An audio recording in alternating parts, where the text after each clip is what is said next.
मी नितीन शेषराव वंजारी नागपूर महानगरपालिकेमध्ये जे सार्वत्रिक निवडणूक सुरू झाल्या आहेत त्या प्रभाग क्रमांक 31 मधनं मी माझं निवडणूक लढवत आहो आणि माझं अनुसूचित जाती या प वर्गातून माझं निवडणूक मी या प्रभागामधनं लढत आहोत। आणि आज सावित्रीबाई फुले यांच्या जयंतीनिमित्त आमच्या दक्षिण विधानसभेमध्ये जे प्रभाग आहेत 31, 32, 29 आणि 33, 34 आणि 35 या सर्व प्रभागामधून आमचे जे उमेदवार आहेत या सावित्रीबाई फुले यांच्या जयंतीनिमित्त आमच्या परिचय मेळावा आमच्या वरिष्ठ महाराष्ट्राच्या महासचिव नागोरावजी जयकर आणि मंगेशजी ठाकरे यांच्या माध्यमातून हा कार्यक्रम इथे करण्यात आलेला आहे। या कार्यक्रमाला म्हणजे आम्ही या महानगरपालिकेमध्ये भूगोल वाजवलेला आहे की आमची निवडणूक प्रक्रिया आणि निवडणूक प्रचाराचा हा आमचा भूगोल या वेळेस वाजून आम्ही हा कार्यक्रम या निमित्त इथे घेण्यात आला। आणि मी तुम्हाला सांगितो की माझ्या प्रभागामध्ये ज्या समस्या नेहमी असतात, आमच्या प्रभागामध्ये नाला चंदननगर आणि हनुमाननगर मधून जो नाला निघालेला आहे त्या नाल्याला दरवर्षी पावसामध्ये पूर येत असतो। त्या नाल्याला आम्ही जर निवडून आलो तर त्या नाल्यावर आम्ही सिमेंटचं कॉन्क्रीट करून त्या तिथे रस्ता तयार करण्याचा आणि लोकांना सुविधा येण्या जाण्याकरता आम्ही प्रोव्हाइड करण्याचा काम करू महानगरपालिकेत जर आम्हाला निवडून पाठवलं आमच्या प्रभागामधल्या लोकांनी।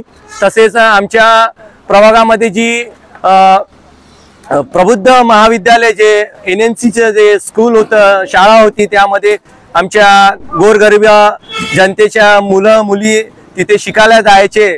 जी शाळा 10वी पर्यंत करावी आणि त्या 10वी आणि पहिलीपासून 10वी पर्यंत इंग्लिश मीडियम जे CBSE पॅटर्न असते त्या पॅटर्न नुसार आमच्या या शाळा ज्या बंद झालेल्या आहेत त्या शाळा सुरू करण्याचा प्रयत्न आम्ही आमचे जेवढे नगरसेवक महानगरपालिकेमध्ये निवडून जातील त्या सुरू करण्याचा आम्ही प्रयत्न करू।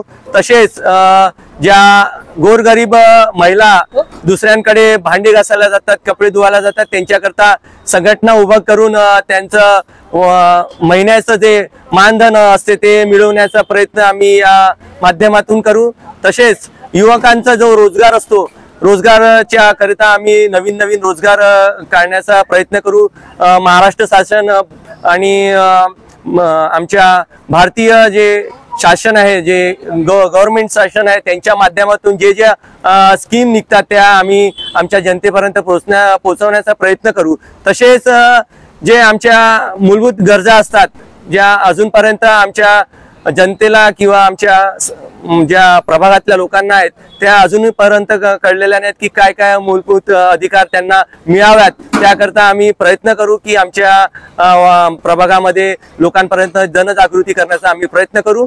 आणि मी माझ्या प्रभागातल्या सर्व जनतेला आवाहन करतो की त्यांनी आमच्या सर्व पॅनलला बहुजन समाज पार्टीच्या आमच्या कविताताई लांडगे, आमच्या तिडके ताई आहेत, त्या सुद्धा त्यांनाही सुद्धा मतदान करू। आणि मी नितीन वंजारी यांना सुद्धा तुम्ही मतदान करून आम्हाला भरगच्च मतदानाने विजयी कराल अशी माझ्या जनतेला आणि माझ्या जे जवळचे सर्व विनंती करतो की सर्वांनी आम्हाला मतदान करून विजय करावं। जय भीम, नमो बुद्धाय। मी सहदेव पिल्लेवाल, बहुजन समाज पार्टी दक्षिण नागपूर विधानसभाचा अध्यक्ष। आज क्रांतिज्योती सावित्रीबाई फुले यांच्या जयंतीचं औचित्य साधून आणि गेल्या 8 वर्षापासून महानगरपालिकेच्या ज्या निवडणुका त्यांची वाट पाहण्यासाठी 8 वर्ष लागले, तशा 8 वर्षानंतर ह्या महानगरपालिकेच्या नागपूर शहराच्या निवडणुका लागलेल्या आहेत। यावेळेस फुलेशाहू आंबेडकरांच्या विचारांना मानणारी जी लोक आहेत, गेल्या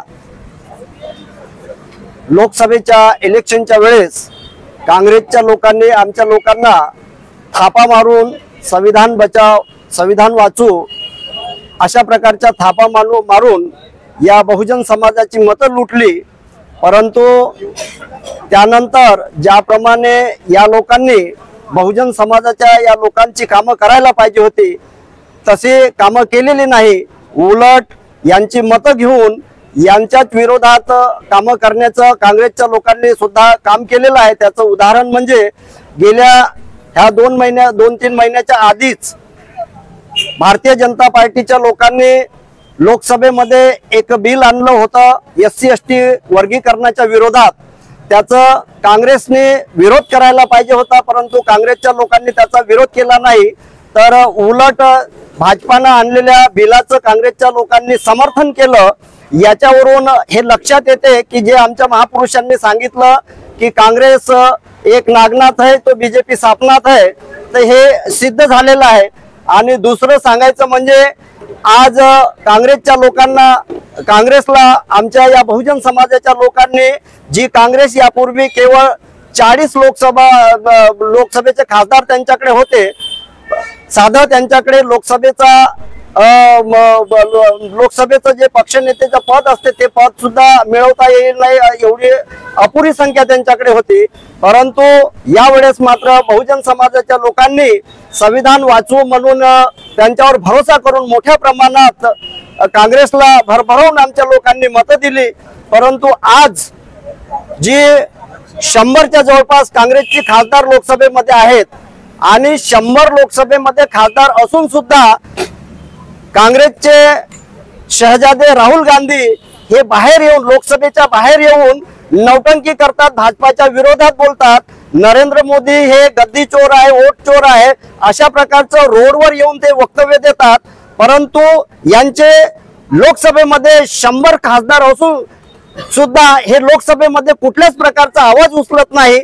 आजही यांनी काँग्रेसच्या लोकांनी आज संपूर्ण भारताचं चित्र असं आहे की EVM मशीनवर कोणाचाही विश्वास उरलेला नाही। अशा परिस्थितीमध्ये प्रत्येक माणूस शंकेच्या नजरेने त्या EVM मशीनला बघतो आहे। परंतु 100 खासदार काँग्रेसचे लोकसभेमध्ये असून ही काँग्रेस लोकसभेमध्ये अविश्वास प्रस्ताव EVMच्या विरोधात का आणत नाही?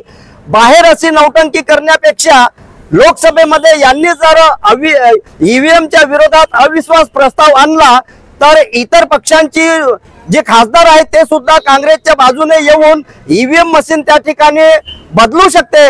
परंतु काँग्रेसची सुद्धा इच्छा नाही की EVM मशीन ही बदलली पाहिजे। EVM मशीनला काँग्रेसचं पूर्ण समर्थन आहे, म्हणून ही लोकसभेत काहीच बोलत नाही, लोकसभेच्या बाहेर केवळ हे नौटंकी करतात। अशा प्रकारे बहुजन समाजाच्या लोकांना थापा मारून बहुजन समाजाची लोकांची मतं ही लुटतात।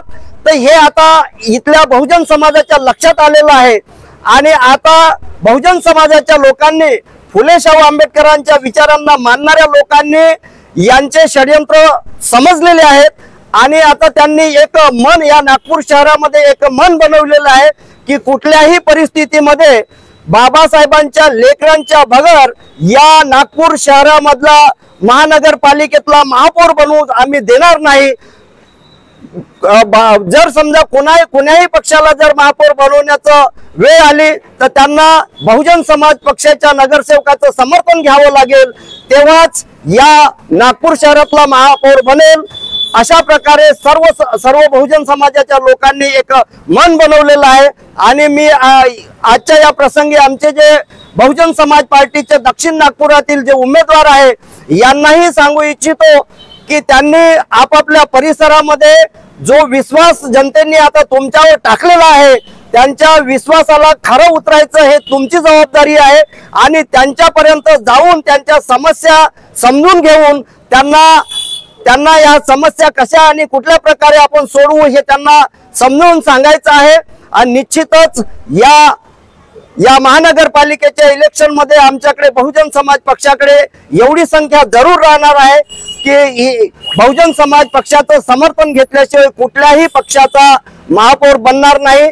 अशा प्रकारचा आजच्या या प्रसंगी क्रांतिज्योती सावित्रीबाई फुले यांच्या जयंतीच्या प्रसंगी या सर्वांनी संकल्प घेतलेला आहे आणि हाच संदेश मी संपूर्ण समाजाला हेच सांगू इच्छितो की आता कुठल्याही प्रकारे काँग्रेस बीजेपीच्या भूल थापांना आपण बळी पडू नका आणि स्वतःवर विश्वास ठेवा, आत्मविश्वास ठेवा आणि आपल्या बाबासाहेबांनी दिलेला बहुजन समाज पक्षाचा हत्ती समोरील बटन दाबून मोठ्या प्रमाणात हत्तीला विजयी करा, एवढेच या प्रसंगी मी तुम्हाला आजच्या या प्रसंगाच्या माध्यमातून सांगू इच्छितो.